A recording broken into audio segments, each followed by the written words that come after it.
더불어민주당 이재명 대표는 31일 이번 총선에서 반드시 승리해 윤석열 정부가 불러온 국정위기를 극복해내겠다고 밝혔다. 국회에서 연 신년 기자회견에서 지난 2년간 윤석열 정부는 주권자인 국민의 뜻을 무시한 채 정적 죽이기에만 올인했다며 이같이 언급했습니다. 그는 대한민국이 민생, 전쟁, 저출생, 민주주의라는 4대 위기에 처했다면서 더 심각한 것은 위기를 수습해야 할 정부가 위기를 만들어왔다는 것이라고 비판했습니다.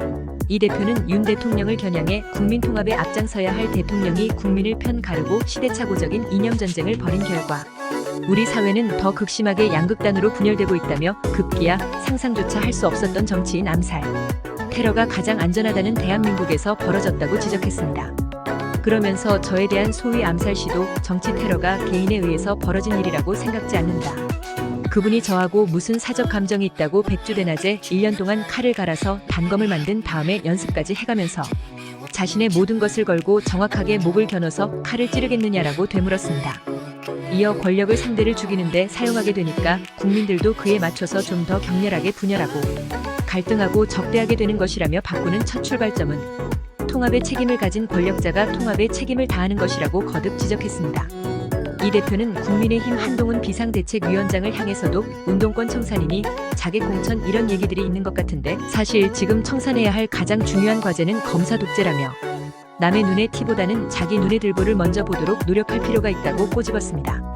그는 당내 공천 잡음에 대해 역대 어떤 선거, 공천 과정에 비교해 보더라도 오히려 갈등 정도나 균열 정도는 크지 않은 것 같다며 국민의 기대와 눈높이에 맞춰서 우리 공천관리위가 당의 당원, 당규 만들어 놓은 시스템에 따라서 공정하게 합리적으로 해나갈 것이라고 말했습니다.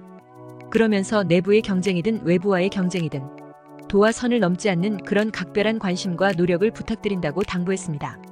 당내 통합 선대위에 대해 당연히 선대위는 통합으로 가야 할 것이라며 공천 과정도 통합을 고려하면서 혁신을 추진할 것이라고 답했습니다. 또한 이 대표는 이번 총선에 대해 매우 어려운 선거로 판단하며 목표는 일당이 되는 것이고 최대 목표치는 151석이라고 언급하며 쉽지 않은 상황에서 공천이나 선거에 적극 참여해 낮은 자세로 최선을 다하겠다고 밝혔습니다. 저출생 문제에 대한 대책으로는 분할 목돈 지원 방식을 포함하는 출생기본소득 제한하며 필요하면 대학 등록금을 포함한 교육비 일체에 대한 보편 지원책 마련을 제안했습니다. 또한 초저출생 해결과 정책 대전환을 위해 범국민적 토론과 합의가 필요하며 범국민 저출생 대화기구를 제안했습니다. 북한의 무력 도발을 강력히 규탄하고 김정은 위원장을 비판하며 윤석열 정부의 전쟁 방지 마이너스 평화의 한라인 복원을 촉구했습니다. 미래를 위한 전략의 핵심으로는 에너지와 과학기술을 언급하며 재생에너지 구축 및 국내 아리백 기업 수출 지원, 글로벌 아리백 기업의 한국 방문 촉구를 제안했습니다. 마지막으로 이번 총선은 대한민국이 잃어버린 비전을 되찾는 날이라며 민주당이 대한민국을 세울 마지막 기회라고 강조했습니다.